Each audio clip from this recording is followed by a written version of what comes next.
Stand by for broadcast. You're listening to Inside Air, a behind-the-wire view of the Royal Air Force, its people, technology and operations.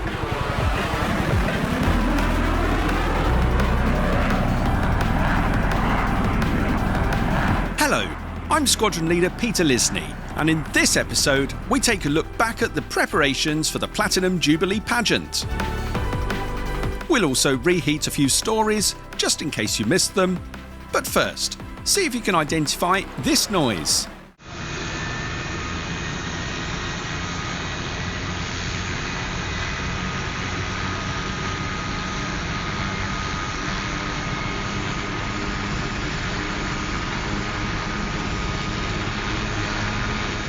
Find out if you're right at the end of this episode.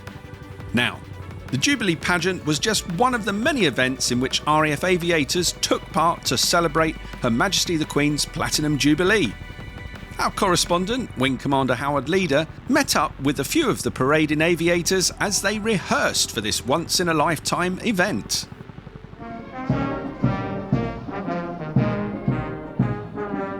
Also, I've participated in a fair number of parades, but nothing of this scale. There's so many different age groups around here. We all, at this point, we're all the same person. I have a few dances. I've got a few dance moves in the bag somewhere. Just not TikTok.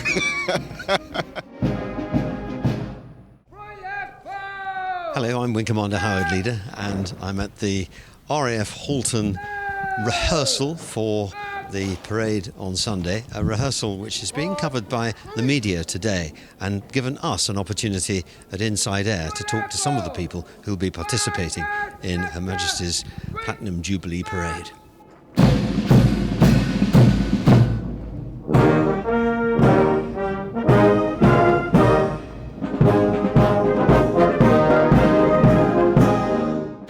I'm SAC Sian Heselton and I'm taking part in the Queen's Platinum Jubilee on Sunday. Sian, you must be very excited to be participating in this. Yes, very excited to say the least. So what have you been doing to prepare? Lots of drill, put it that way, yes.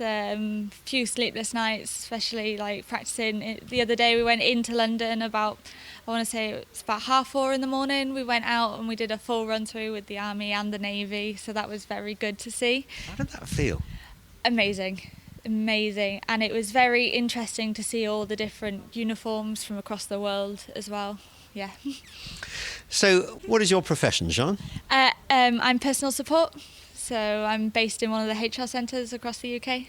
Okay, so a parade like this is something out of the ordinary for you then, is it? Yes, definitely. When the opportunity came up, I literally jumped for it.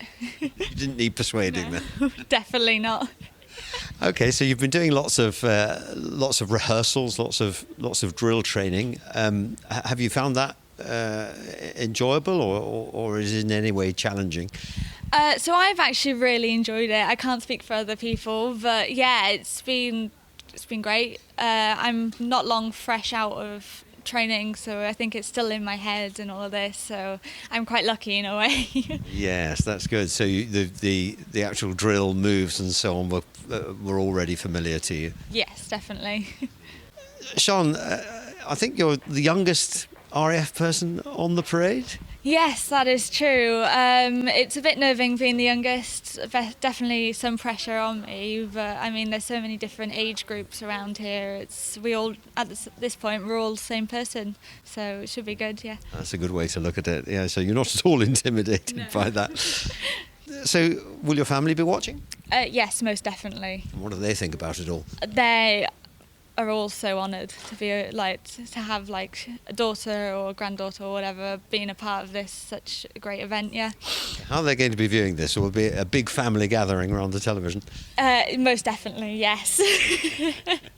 A lot of eyes on the TV, that's for sure. Well, that will be great. Let's hope you get a close up. That will absolutely thrill them, won't it? On the day, you're going to be there. It's going to be really noisy. Lots of people. How are you going to make sure that you hear all the commands and stay tuned in? Well, hopefully they will yell loud enough. But you just got to the way I do it is I just concentrate on one spot, so I always just look at the back of the person's head in front of me if there's someone in front of me, and then just concentrate on that, so you kind of zone out all the background noises. So it's just complete concentration, isn't it, in that case? You're not one of the tallest people on parade. Do you find that when you're going around outside turns, you have to work a bit harder to keep up with the pace and keep in step? Sometimes, yeah. I think there's quite a few short people, so it depends really how fast or slow the other person on the other side is going. But yeah, sometimes you do have to go quite a bit. Step it out. Yes, yeah, definitely. Okay. And what preparation are you doing to make sure your kit is up to top standard on the day? So we've got a stand down day on Saturday, so we will definitely, I think a lot of us will just be there for hours on end, either bulling shoes or ironing our kit ready for the Sunday. Great military euphemism, isn't it? A stand down day, when actually what it means is go and clean everything thoroughly. Yes, definitely. And having done the rehearsal, what moment do you think you're looking forward to the most? Probably seeing the Queen. When we do the eyes right, seeing them all up on the stand there, I think that would be pretty amazing to see, because you can't say, hardly anyone can say, oh, I've seen the Queen and all this, so it should be great. It's a moment in history. You'll be there, won't you? Definitely, yes. I wish you the very best of luck with it. Thank you very much.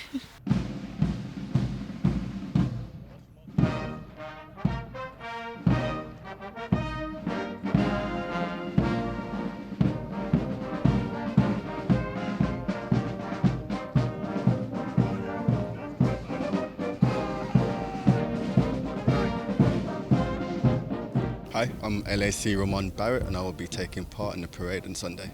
Ramon, you're obviously looking forward to this. Did you volunteer or were you voluntold? I did volunteer to be a part of this. Why did you volunteer? It's a prestigious, historic event. I think everyone wanted to volunteer, but only so much got the lucky spot of being a part of the parade. Yeah, so you were chosen. So that means a lot of training. A lot of rehearsals? Yes. It's been relentless, but it would be worth it. Well, let's just look at some of the detail of that. So TikTok, a lot of people know that as a social media platform, but it means something quite different to you, doesn't it? Yes. It's when you basically mess up, when you put your left hand forward with the same foot. It's like you're hobbling. It doesn't look too good. I think anybody who's done any marching training will have experienced that at some time. Yes, it's amusing. Have you got any good tips for getting out of that if you find yourself TikToking?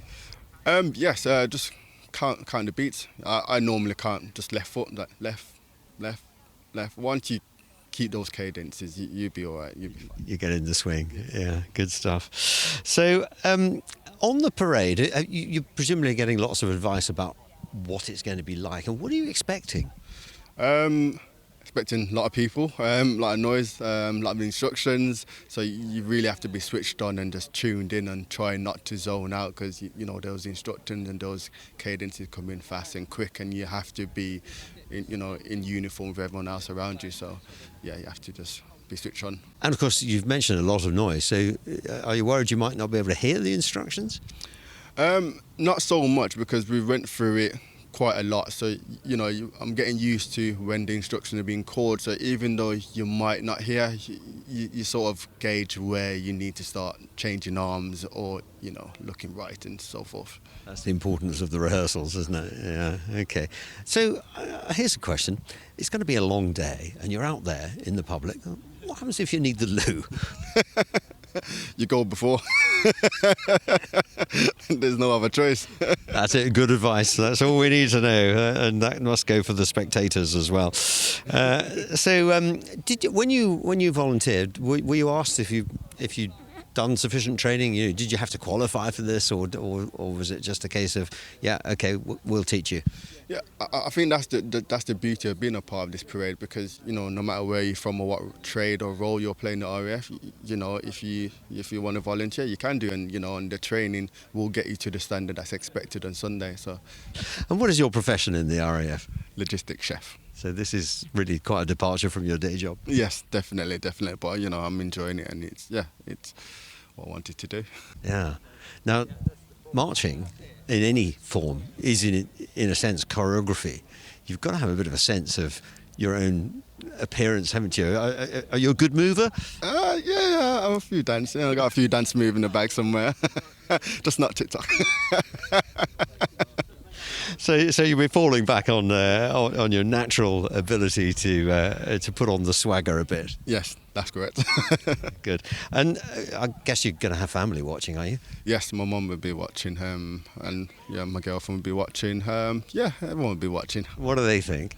They're very proud. Words can't describe just being a part. Yeah, they're proud of me. And how are you feeling right now? Excited. Bit nervous, but like the training, muscle memory. Yeah, I'm quite excited. So you've had to do a lot of the drill preparation. What about personal kit? For instance, your footwear, that's got to be absolutely gleaming, hasn't it? Yes. Every day you go back to your room, you bull them up again, messy, bull them up again, ironing. But yeah, you have to be in order. Got any top tips for cleaning shoes? Don't put too much layers on. Okay, it will crack.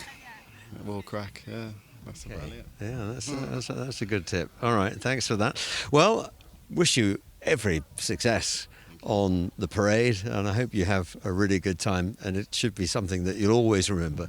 Thank you, sir. Yeah, definitely. It's an event for my kids to remember as well. Something I can always talk about, possible grandkids later on down the line. So yeah, 100%.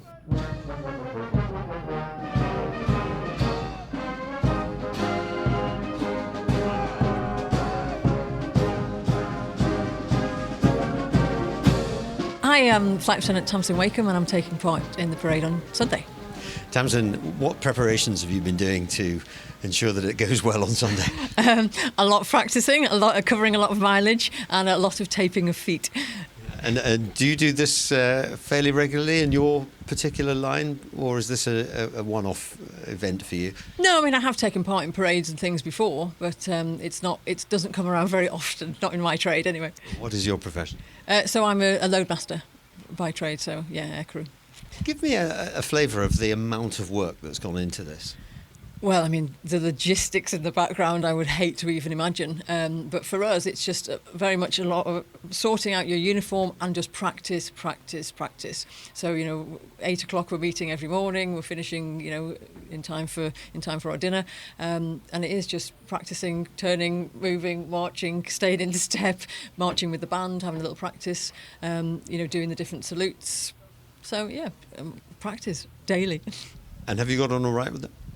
Yes, yeah, well, we seem to have. I mean, day one, of course, it's just getting everyone, shaking off the cobwebs, getting everybody, oh, yes, I remember that bit of drill, oh, yeah, I remember how to do that. By day two, we were doing really well, all in a nice line, doing the whole thing together, so that was great. And then when we went into London for the early morning rehearsal, that went, it was nice to see the route. And then we've come back, and so now we've got the route in our heads, the exact route, although it's sort of laid out here for us to practice around it. And we've now got the visuals, so that it sort of helps us. So that early morning rehearsal must have suddenly given you a sense of the reality of this. The size of it, and you sort of think, yeah, this is quite nice, but then you realise on the day it's going to be so loud with the crowds and things, and the stands outside Buckingham Palace. You think, oh my goodness, there's going to be a lot of world media there, isn't there, watching? All of a sudden you think, oh, should I have volunteered?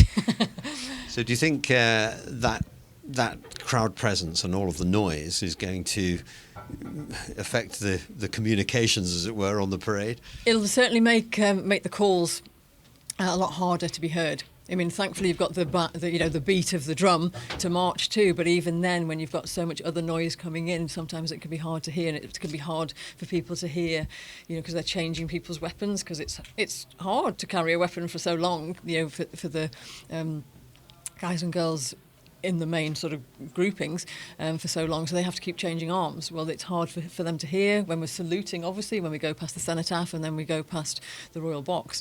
It can be hard to hear the call for it, so I imagine it's going to be way difficult on the day. So you've been rehearsing your sword drill as well as part of this, yes. Yeah. So what? And will you have the sword sheath for the majority and then you draw it for the salute, or do you carry it? No, it'll be in the carry the whole way round. So from leaving the barracks all the way out, when we sort of set ourselves up in Constitution Hill, it'll be out. So we just sort of have it locked in that position, which gets a little bit tiring. Makes it slightly easy because you haven't got to faff around trying to get it back in there. Or drawing it on the mark. But you do end up with sort of, because you're holding it, aren't you, with your thumbs and holding your scabbard. So yeah, you get sort of a little bit of cramp going on, but it's a small price to pay. Will your family be watching? Yes, indeed. I get glued to the television, so I hope I can do them proud. But yeah. What are you looking forward to the most? I think just being a part of it. I mean, it's a great bunch of people here. You know, you get on well with them. You know, you have a right laugh when you're going through training. It's typical military, isn't it? You know, we'll laugh in the face of adversity. So we do. We're making the most of it. You know, people's feet are sore. You know, people are tired. But on the day, I think it's just, with all of it going on, we know how important this is. For me, I'm really proud to serve. I'm proud to have the Queen's Commission. It's one reason why I commissioned to have hers.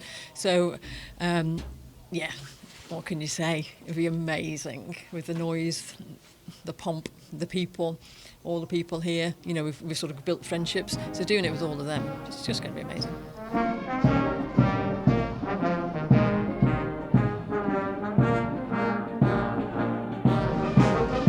I'm AC Martin Brysedale, trumpet player with the Band of the Royal Auxiliary Air Force, and on Sunday I'll be taking part with the combined bands of the Royal Air Force. Martin, an exciting time coming up for you, and yet you've only recently joined the Royal Auxiliary Air Force Band. That's right. How did you come to be here today? So I tested only in September last year, and actually graduated only a month ago, actually here at RAF Halton. So this is the first engagement I have for Royal Air Force Music Services. I bet you weren't expecting this to come up quite so quickly. No, it's been a steep learning curve. We have done a lot of preparation though. I was down at Northolt last week with doing some drill practice. We've had plenty of rehearsals this week. We had an early morning rehearsal yesterday morning in London. We have done a lot of preparation. A lot of people might be thinking, how is it that a member of the Royal Auxiliary Air Force Band is on parade with the Royal Air Force Band for the Jubilee? How did that happen with you? Yeah, so the Royal Auxiliary Band, we have currently about 28, 30 players. It's a relatively new venture. It started in 2016, so we are still recruiting. One of our jobs is to backfill and support the 3 full-time bands. So I was helping out with the regiment band Monday, Tuesday last week, and obviously it's the combined bands of the Royal Air Force. So of which the auxiliary band is the fourth band of the Royal Air Force. Great to represent the Royal Auxiliary Air Force on such an auspicious event. So, what is your own background? So I've been a professional trumpet player for several years. I do a lot of teaching as well, and it was only May last year that I decided to join up with the Air Force. So again, it was a relatively new venture. I think when I looked previously a few years ago, I don't think the auxiliary band was an option at that stage. I've got a wealth of professional playing experience, but this is quite different. Yeah, I'm sure it is. Yeah. So there's not only playing but choreography involved in this as well. Completely. I have done a certain amount of marching as a boy with local brass bands, and I've forgotten how hard it is actually to try and combine marching and playing at the same time. Yeah, well, it is an extra challenge. I mean, when you look at how much rehearsal the people who are I say simply marching, you know, there's a lot of responsibility on them to do it well. But you've got the double problem of actually reading and playing music at the same time. Are you finding all that's coming together in your mind okay? Yes, I mean it's slightly daunting. It's a steep learning curve, as I've said, but it is coming together. But yes, it is a lot to sort of concentrate on. Actually following the mace, just keeping in time, playing as well, just having your eyes and ears open all of the time. What is your biggest fear for Sunday, Martin? I guess it's possibly getting out of step or possibly missing a cue, but hopefully that shan't be the case. We are well drilled, well rehearsed, so fingers crossed. Are you excited about this? Very much so, yes. Yeah, it's obviously a big event. I've got a couple of girls who'll be watching, trying to spot Daddy on TV. It's as well as the playing that I've done before joining up. It's probably one of the highlights of my career so far. Well, I can't imagine many people, after such a short time in the service, getting the chance to do something like this. So you really are flying the flag for the auxiliaries. Yes. Does that make you proud? Oh, completely. Yeah, of course. Yeah. So it's just the guys in the auxiliary band and the full-time guys I've worked with are just a fantastic bunch of people. They've been very, very welcoming, very supportive. So yeah, just immensely proud to take part.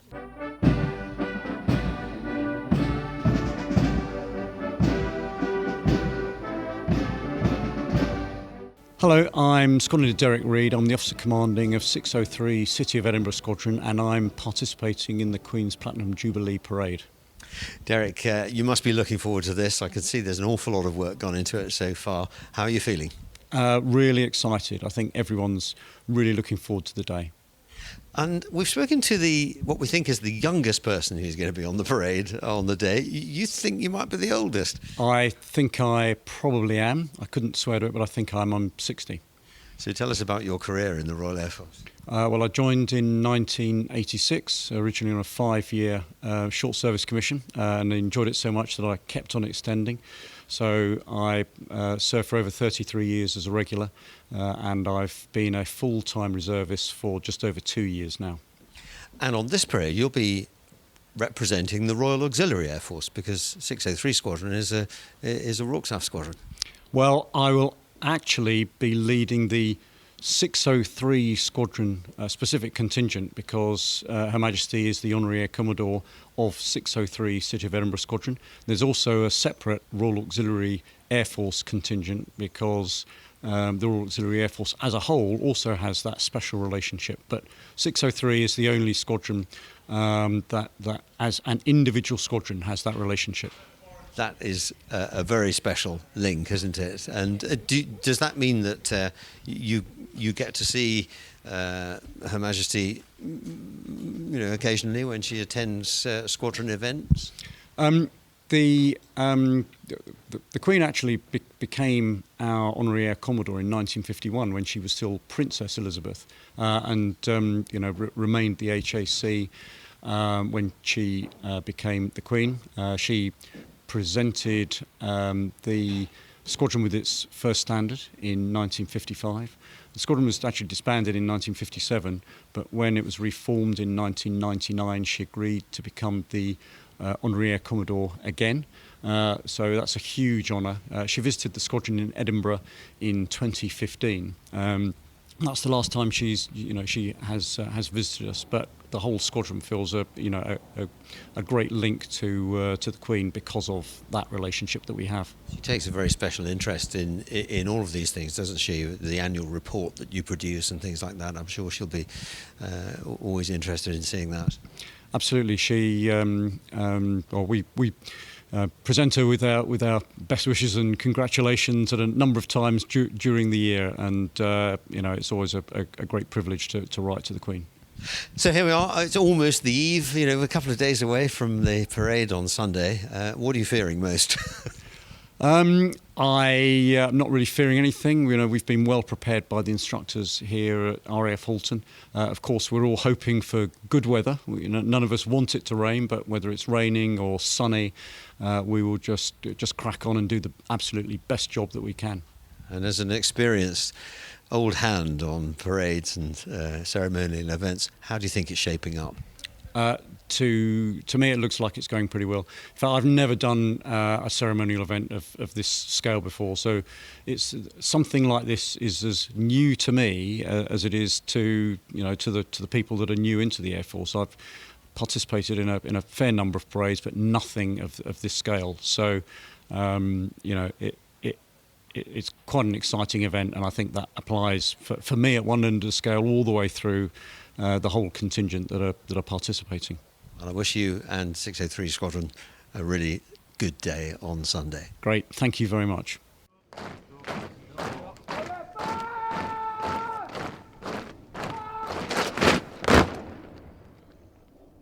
So now the preparations for all of these activities are almost over, and it just remains for us to keep everything crossed for the weather and wish Her Majesty a happy day on Thursday and a great parade on Sunday.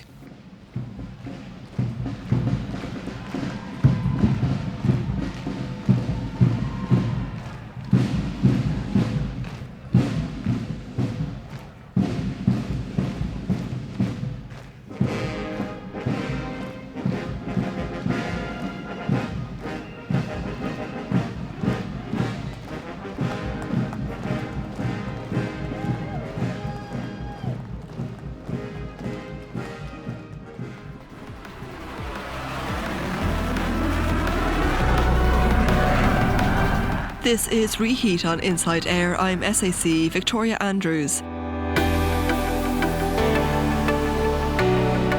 12 Squadron, a joint UK-Qatar Typhoon squadron based at RAF Coningsby, will contribute to air security at the FIFA World Cup in Qatar later this year. They will support counter-terrorism efforts during the competition, ensuring it's safe and successful for all football fans across the world. UK Ministry of Defence support at the World Cup will also include additional maritime security capabilities, advanced venue searching, operational planning support, command and control support, along with providing further specialist advice. A week-long multinational NATO exercise has seen RAF Typhoons from 3 Fighter Squadron carry out simulated close air support sorties over southern Romania. Planners, Joint Terminal Attack Controllers and aircrew from 140 Expeditionary Air Wing also supported the exercise. RAF Bryce Norton-based 47 Squadron have hosted 313th Sikh Scout Group.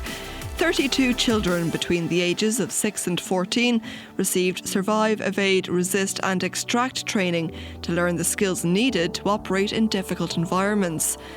They also received an in-depth introduction to the capabilities of the C-130J Hercules aircraft and history of the squadron. The Cubs and Beavers experienced a virtual flight in the C-130 simulator, while the Scouts received an air experience flight aboard the Hercules. And in sport, RAF Cosford have secured the RAF FA Cup by beating RAF Marm 3-0 at Oxford City's Marsh Lane ground.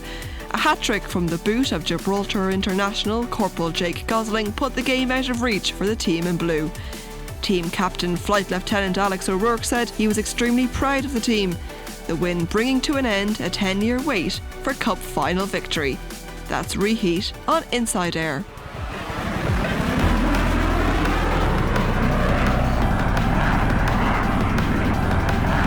I'm SAC Simon Ross with this episode's Name That Noise.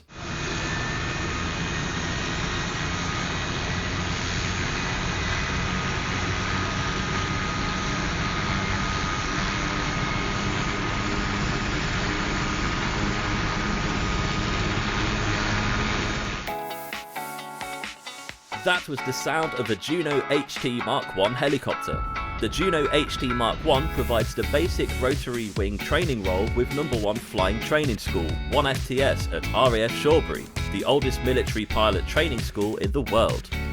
The first Juno helicopter arrived at RAF Shawbury on the 3rd of April 2017. The modern fleet of Juno and Jupiter helicopters, fitted with glass cockpit technology and an advanced touchscreen avionics suite, offer exceptional performance, yet remain the quietest helicopters in their class.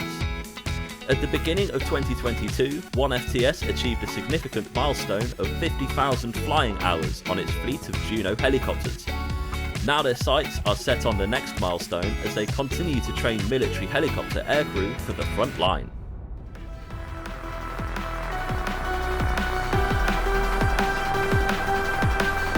That's all for this episode of Inside Air.